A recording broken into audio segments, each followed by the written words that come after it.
Demat, setu me a dare, prez a deri o pennou ken plijus e kavant klask, pem troad d'ar maout.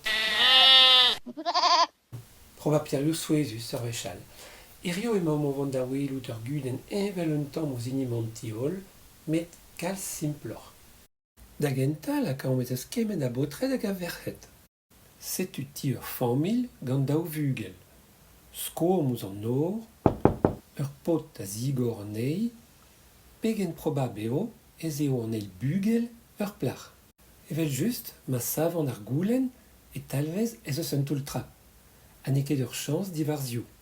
Renablom ar familhoù posupl ar bugel enant da genta. Ma vez daou vugel en ur familh e c'hell bezañ. Ur pot hag ur pot, ur pot hag ur plac'h hag ur pot, ur plac'h hag ur plac'h. Peder fosu blentez gant ar memez probabter. Met re ma oa bet digoret an nor gant ur pot, ne c'hell ket bezañ dioblac'h ur familh.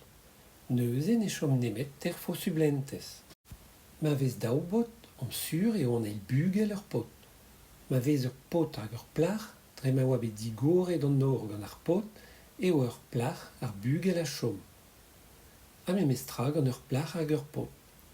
Tri seurt familh zo gant ar memez probabter, neuze e welomp ez eus div chans diwar der ez eo an eil bugel ur plac'h.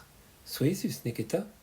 Ma vije bet ar goulenn, ur bugel a zigor an nor, pegen probab eo ez eo an eil bugel ur plac'h, e vije bet a respont un hanter.